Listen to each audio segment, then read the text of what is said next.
Hey guys, it's your pal Joey.T from the Cartoon.P giving you another vlog type of video, a little bit more editorial style. Let me know in the comments section what you think about these videos. It's always good to hear what you think.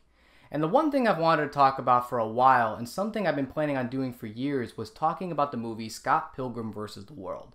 I mentioned in other reviews that I wanted to review this movie. I wanted to talk about this movie, and I've even mentioned my opinion on Scott Pilgrim vs. the World through social media that's quite different from what most people had to say about it. And here's the thing, I have been working on this video, but given that I'm a hobbyist YouTuber, it's very hard to get the creation and the style and the thing you want upon creation to really go with the final product. And for years I was planning this video. I had an idea for a Cartoon Palooza review where instead of doing my normal routine, I would wake up in a pixelated world. And I contacted somebody who specializes in sprite animation. I'll post a link to his work, who's always been interested and always asks me about when we're going to go ahead and work on this film. And to be honest with you, it's hard to get together.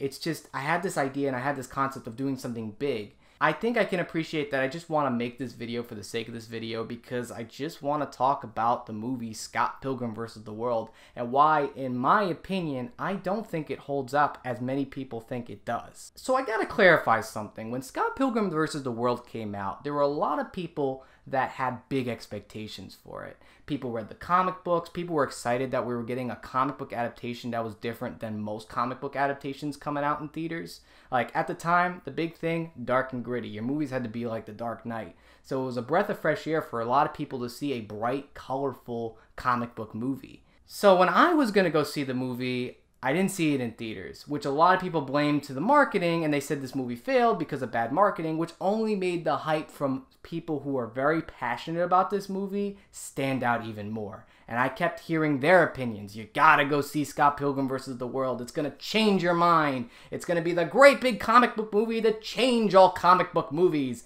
Go ahead, Joey. Watch this movie. So then I waited till it came out on DVD because I'm a busy guy. Like I said, there's stuff that comes up in life. I went ahead and I saw the movie, and then afterwards I said, yep, it's a film. With some opinions that I'm sure a lot of people are going to be disagreeing with me, so let's talk about those opinions. And I'm just going to start off with the story of Scott Pilgrim vs. the World.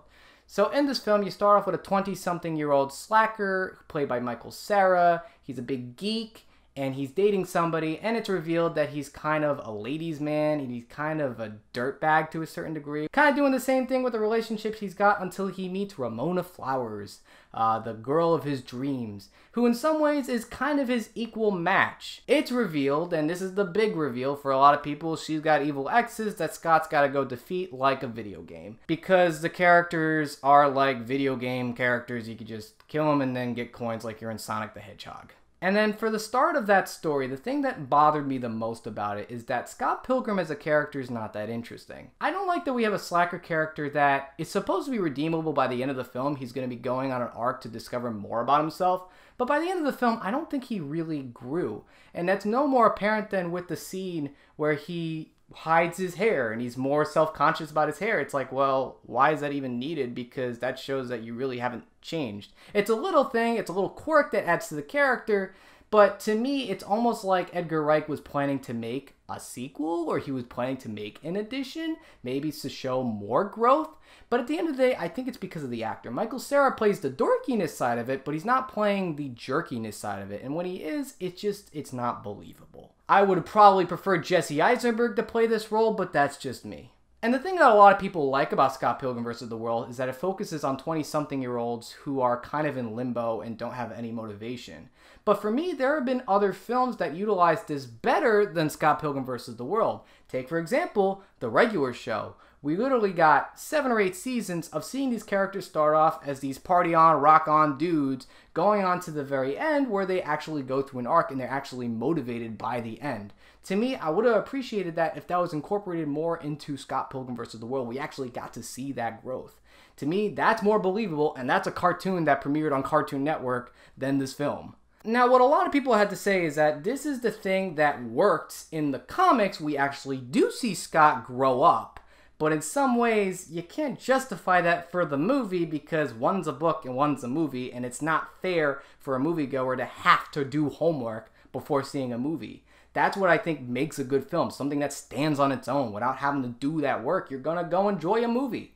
So for me, that was a big issue. And in saying it's done in a comic book better doesn't really make it any better. It makes the comic book better, but it doesn't make the movie any better.